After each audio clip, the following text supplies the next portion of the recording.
Thank you, everyone, for staying with us on the program this morning. I'm joined by Chibuzo Okereke. He's a policy analyst. He's here to help us find sense in all of the noise now regarding the state of the nation at this point in time. Chibuzo, it's a pleasure to have you on the program this morning. Thank you. Good morning. I'm sure, for someone who is very much in close contact with the news, you are aware that a court has now ordered the federal government to, within 7 days, fix the prices of food and petroleum. How much of sense does that make within the space of economics? Well, I think it's exciting also, but challenging and not realistic. The reason is because economic and political systems are underpinned by philosophical basis. Right? We are operating a mixed economy, free market economy to an extent, and there's a prevalence of capitalism here, where we claim that the forces of demand and supply determine the prices of things in the market, right? So, and if you look at the ownership of capital, right, and goods and services, you now realize why it is very difficult for you through judicial pronouncement to fix price. But again, that takes us to the manifesto of the president, where he actually talked about creating marketing boards who will act as a platform to be able to deal with the issue of prices. I'm not sure he has implemented that policy. But to say that prices of things will come by proclamation, that is not going to happen, because even the petroleum, if you look at it, we now have the PIA. Right. The PIA is more like a commercialization Of the sector. Of the sector, right? Although things have not been able to be strengthened out, because there is still sort of government influence. So where do we have advantage? In all the NMPC stations, they belong to the government, because the federal government has equity shareholding in that venture. So we can say instead of 617, but right now those ones are selling at 617, and they can come a bit down. They can even come to 100, depending on what the government wants to do.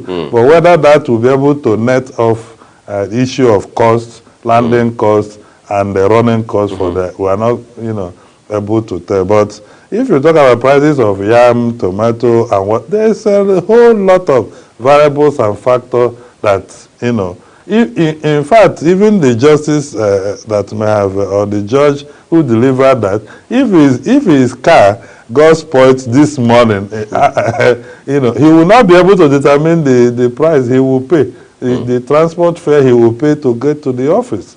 So this in a market situation where there is self-ownership of capital, means of production, right, you have to do a lot of subsidy control system or use the marketing board system to be able to deal with the issue of price. But I think that there should also be a call to Nigerians, because you see, people seem to take advantage of bad situation to rip off other people. Right.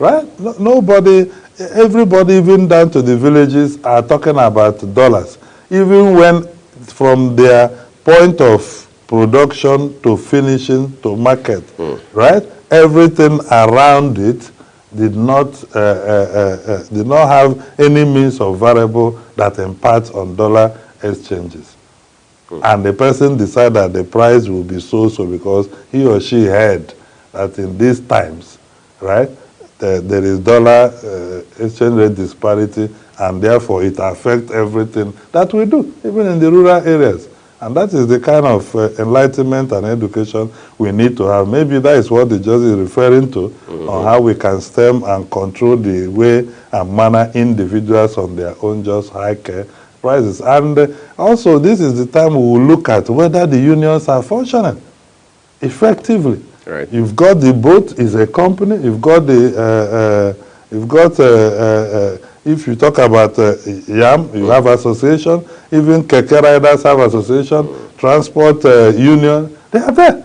These people, the government needs to engage them and then be able to have a threshold or benchmark per kilometer. This is what is supposed to be. If they have challenges, they can discuss with the government on maybe how a possible subsidy can happen within their system.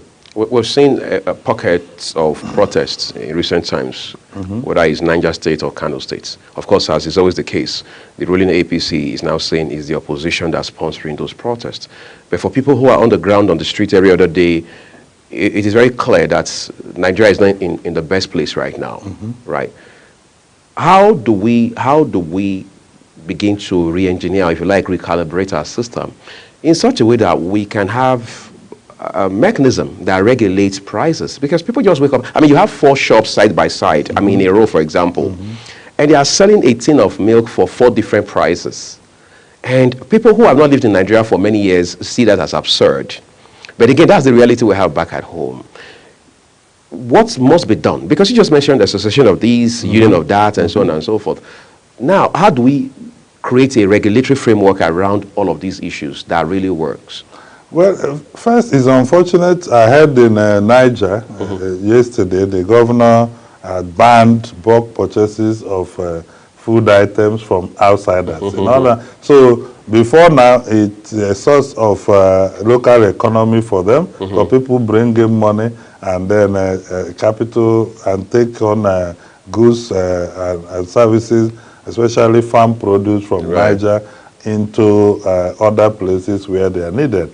But there are also a lot of variables affecting this, and that I don't know how the ban will be effectively policed, because you see, in policy design, you can make a pronouncement that will have ripple effect that cannot be controlled. So you want to solve one problem, you're creating 4 more problems. Because you're going to now deal with the issue of smuggling, and which will now, because right now it becomes illegal to move out of Niger State with bulk purchases into neighboring states.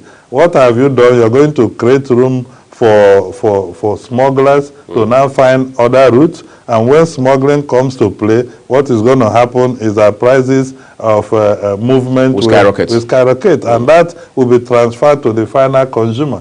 That is why we need to understudy everything. And again, we cannot deal with this without addressing insecurity.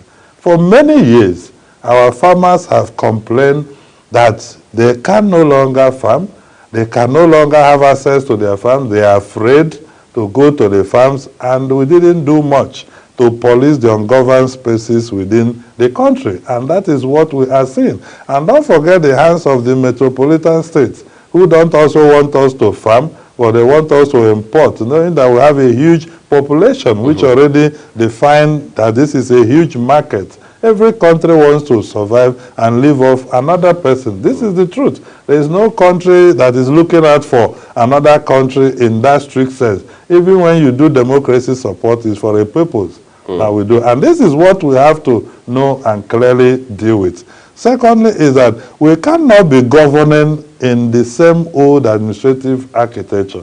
We need to govern with the people, because the government does not have control of everything. And that is why regulation has not been able to solve all our problems. You need to work with the people so that they understand this is what is going on in the country. People are actually suffering, right? There may be political undertone, but there is serious economic hazard and hardship reality within the country, where people's income are depleted, they are not able, their purchasing power has been drastically reduced. So, like I said, the government now needs to move into these systems. For instance, who are the real, not being urban biased or being elite centric, who are the farmers, the real farmers, people who have farm. This is what they do. They wake up, you can go to their farm physically. Who are these people? Can we identify them state by state? Not the superstructure of people who have access to government and claim their farmer, access the opportunities, and before it gets to the real people. So when you engage these people, you can know this is exactly the kind of problem they have. Are they facing drought? Do you need irrigation? Do you need some technology to support them? In our seed reserve, do we need to issue some level of subsidy or seed? Don't just run, a program that is open and the elite can capture and the real people will not be able to deal with it. Because the man that is producing ordinary tomato, if you know the metric tons of tomato being consumed, or ginger or what have you every day, and he has a little problem in the value chain, it's going to affect the market. Interesting. Let's talk about some of the efforts we have seen governments make in the last few years, even long before the days of former President Muhammadu Buhari. Yeah. The Anchor Borers program, for instance. We're seeing different initiatives. I mean, Fadama 1, Fadama 2, Fadama 3, and so on and so forth. Some of them focusing on rice farmers, others focusing on cocoa, and so on and so forth. We have seen some of them claiming to be working in partnership with the different associations of farmers across the country. Yeah. What exactly have we not gotten right in the middle of all this? It's how we coordinate and deliver on the policies. Who is interrogating it? You see, it's not enough for government to say this is what has been achieved. And the unfortunate thing in Nigeria is that every government claims that they have done their best. We're not looking for people to do their best. We're looking for people to deliver on key transformation initiative with tangible impact. So when politicians run to the corner and say, oh, we have reduced importation of rice to so percent, what is the reality on ground, right? How many new farmers have we created? A lot of people lost their money in rice investment under the last administration because they seem to have created an opportunity for that sector to thrive. And people moved into it, and then it has a level of unseen monopoly that is elite control. So what we can do, like I said, is to govern with the people. Practicing democracy with Democrats. Who are the key players on ground? How can we be able to measure? Who is interrogating the Anchor Borrowers program? All the billions that we put in, right? What has it yielded? And the government has said there is no shortage of food supply. But you see, if government is saying that, and in Niger State, we are saying, what we have is not enough for us. Therefore, we can no longer encourage people coming in to take farm produce to other states. That is a sort of signal that there's a kind of shortage. Maybe shortage can be caused by many variables. It could be lack of access to move, or delayed harvest, or maybe a poor yield.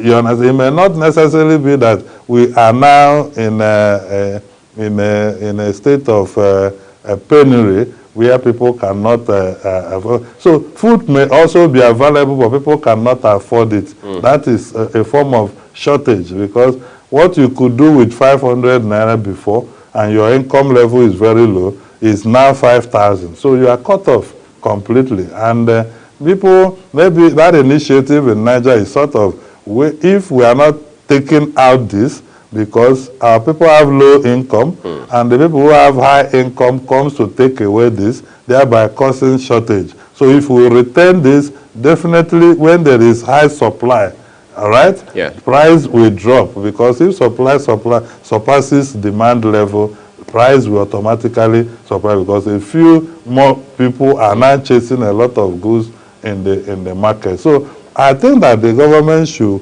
now work as a whole. What I said we are missing in the issue of coordination is that we don't have federal government of Nigeria somewhere, state government somewhere. We don't have citizens of federal government of Nigeria, citizens of state government, citizens of local government in Nigeria. We have only one citizens of Federal Republic of Nigeria. So whatever policy that is being pushed out at federal, that is why the Constitution created the National Economic Council. It should not be a ceremonial gathering. It is a policy trust where we are able to link what we are doing at federal level to state and local government. And in fact, I think that the local government administration who has been democratically elected, the constitution should be amended to bring them into the National Economic Council. The reason being that when the governors finish this interaction, they cannot implement it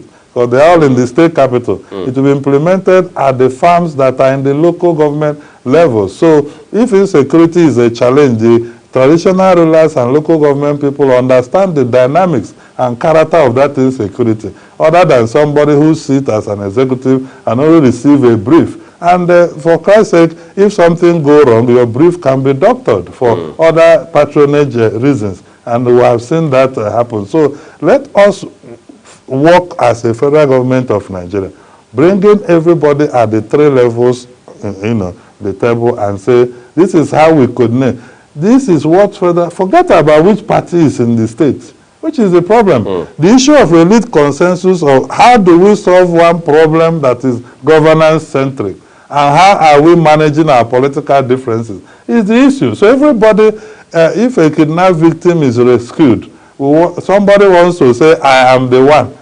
We are not celebrating the success. We are trying to pin down attribute to who is doing more to rescue kidnapped victims. No, who is doing more to solve economy? Naturally, if economy improves in the country, federal government will take the credit because they are the superstructure in terms of economic, macroeconomic administration. Nobody can even attribute economic prosperity so much to a state government. If not, Lagos State Governor would have been receiving a lot of accolades because you have a lot of business ventures there. You have a lot of people in Lagos with high income and economic opportunity more than the other states. But they only praise him for tangible infrastructure. But the real, macroeconomic policy framework is being backed by the federal government. So the way we coordinate should change. When people go to National Economic Council, they should not go there and go home and start doing their own thing.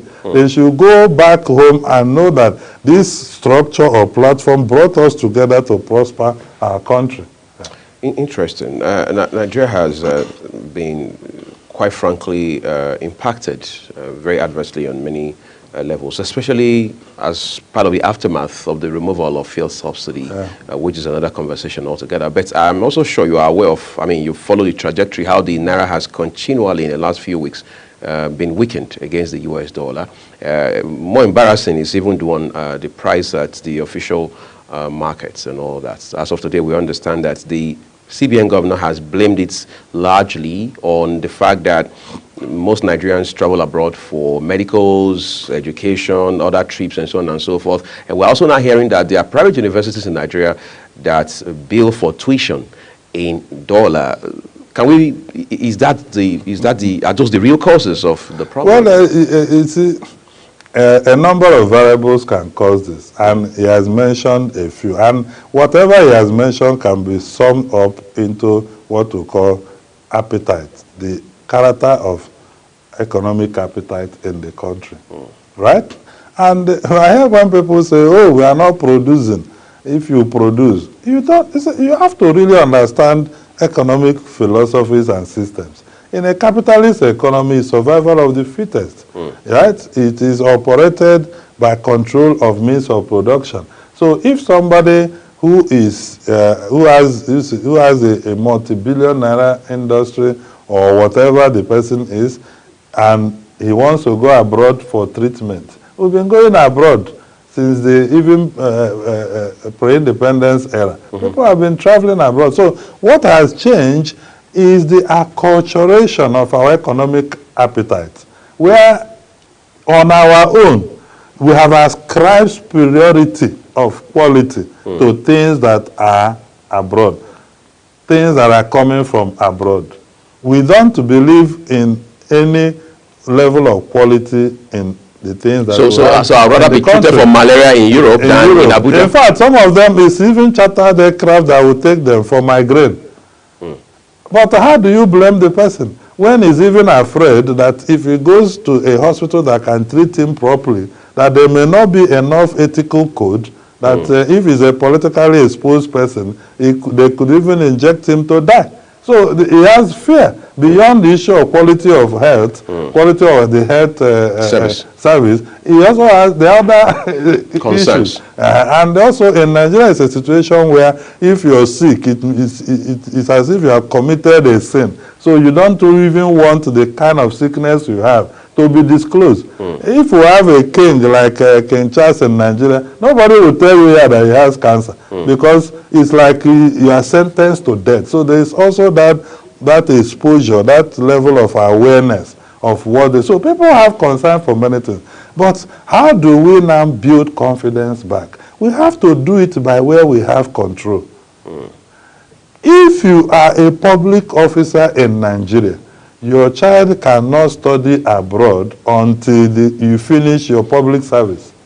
If you are a minister or whatever, you cannot go outside for medical treatment. Your treatment has to be done here. Because that is the one we have control. We don't have control of private sector people who have their own money traveling. So let us deal with the issue of demand for dollar arising from foreign appetite for foreign services, from where we have control, which is in the government, the public. Whether elected or appointed?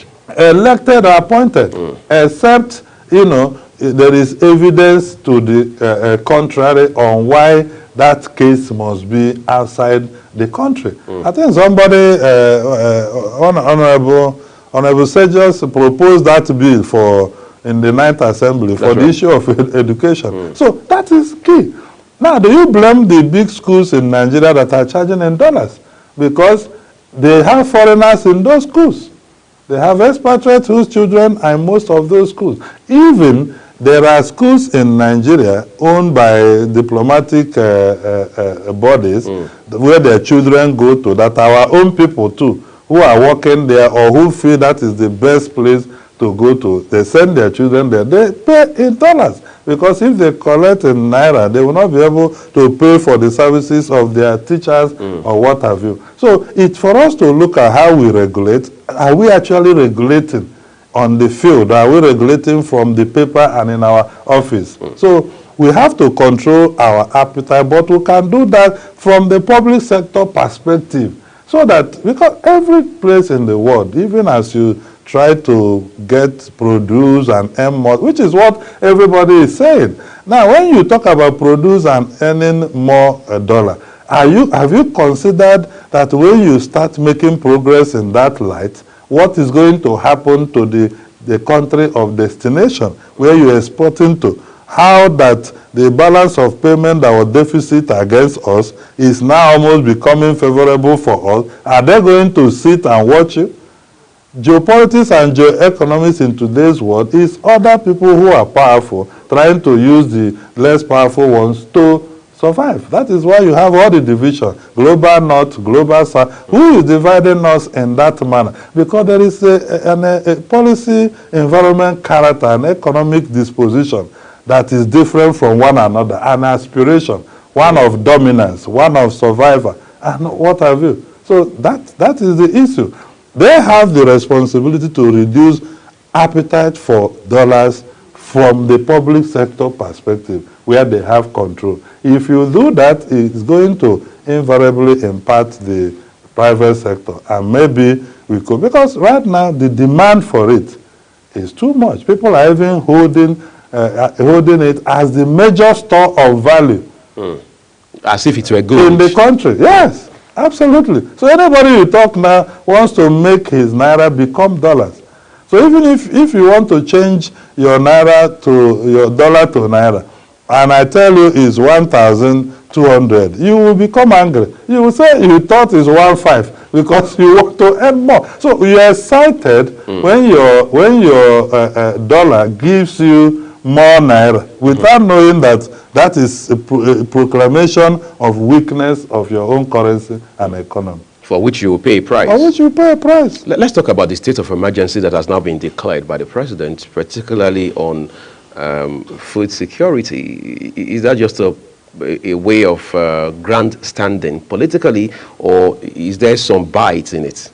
Well, I think there would be some bites, Because one, if a president declares state of emergency, it is based on the consideration of certain facts and factors.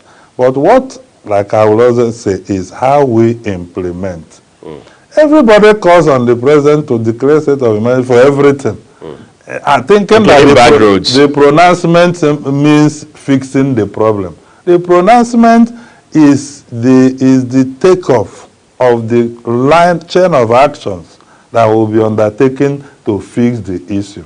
And to say this is, we always say, oh, in the North is the food basket of the nation, let us go. So as you are considering the North, consider the South, consider, not in terms of ethnicity or not, in terms of the opportunity and competitive cost to be able to address the problem.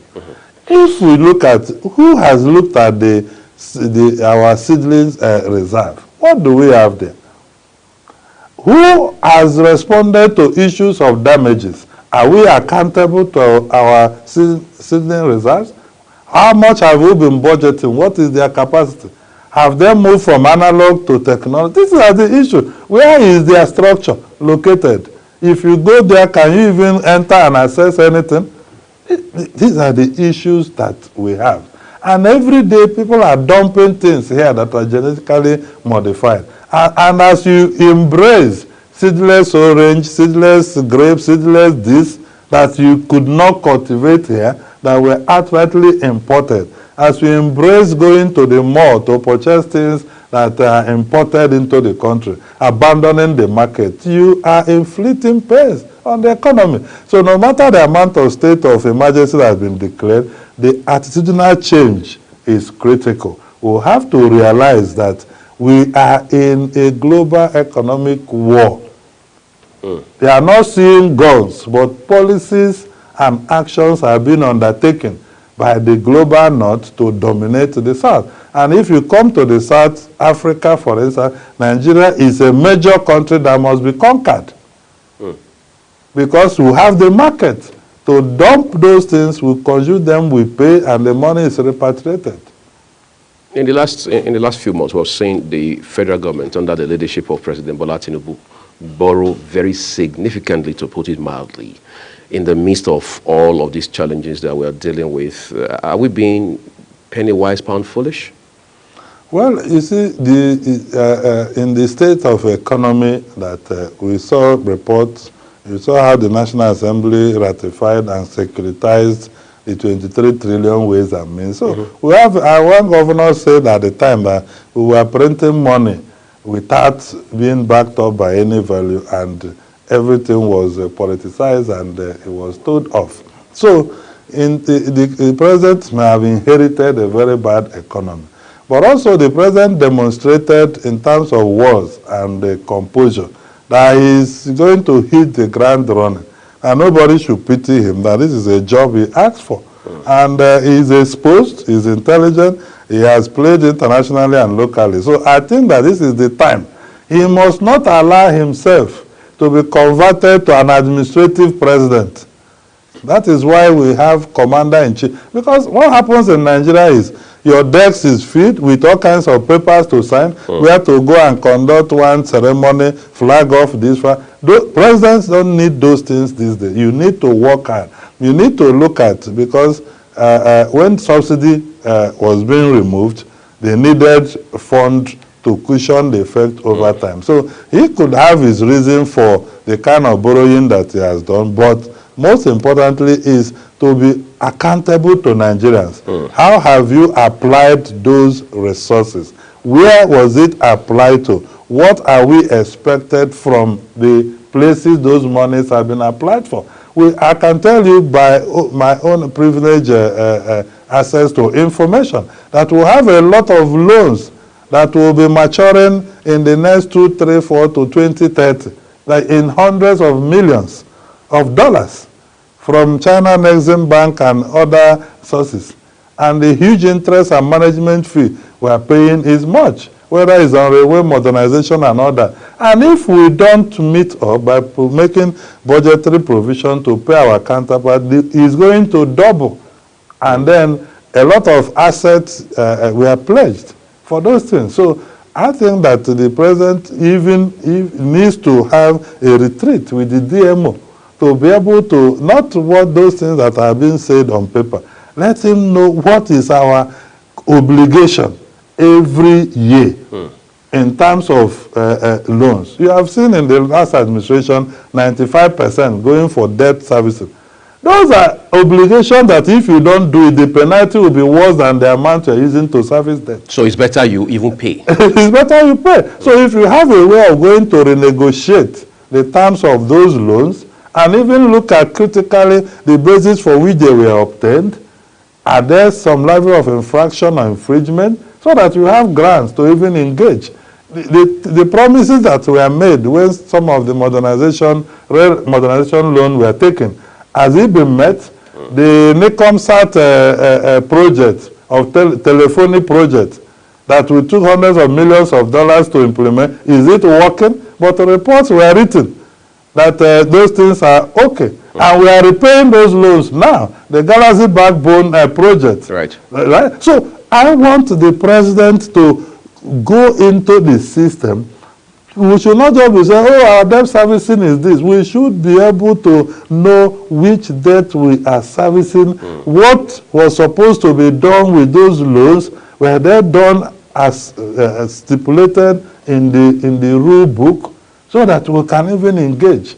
If you look at the police public service security system that was supposed to deliver cameras everywhere, before we talk about vandalization of those projects, and which we took almost $500 million from China to implement, and we are repaying up to now, and the principal amount will be due, I think, in the next 4 years or so.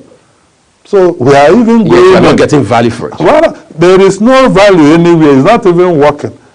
These are kind of things we have to look at. How can a country take a loan that is $500 million to implement something that is not working? And for more than 13 years now, we have been servicing that loan, repaying interest on it, but we are not having value. And that now insecurity is upon us. We're even planning another one. No, something is wrong somewhere. And these are the things, they must leave the president away from flag of this, ceremonial this, to look at those issues squarely and work with DMO, Ministry of Finance, Ministry of National Planning, and Science and Tech, and other people to look at it critically. Nobody should take Nigeria, because if we don't, we're going to have over 100% debt servicing of our revenue very soon. So while FIRS Custom is working hard, everything will go abroad for debt servicing. Interesting, and we hope we just don't get it. I've been speaking with Chibuzo Okereke, public policy and legislative analyst. We're grateful for your time on the program this morning. Thank you very much. We're taking a quick break now. Anthony Mamodu and I will be here shortly to just relieve the excitement from the match between the Super Eagles of Nigeria and the Bafana of South Africa yesterday. You know what time it is. We're back shortly. Stay with us.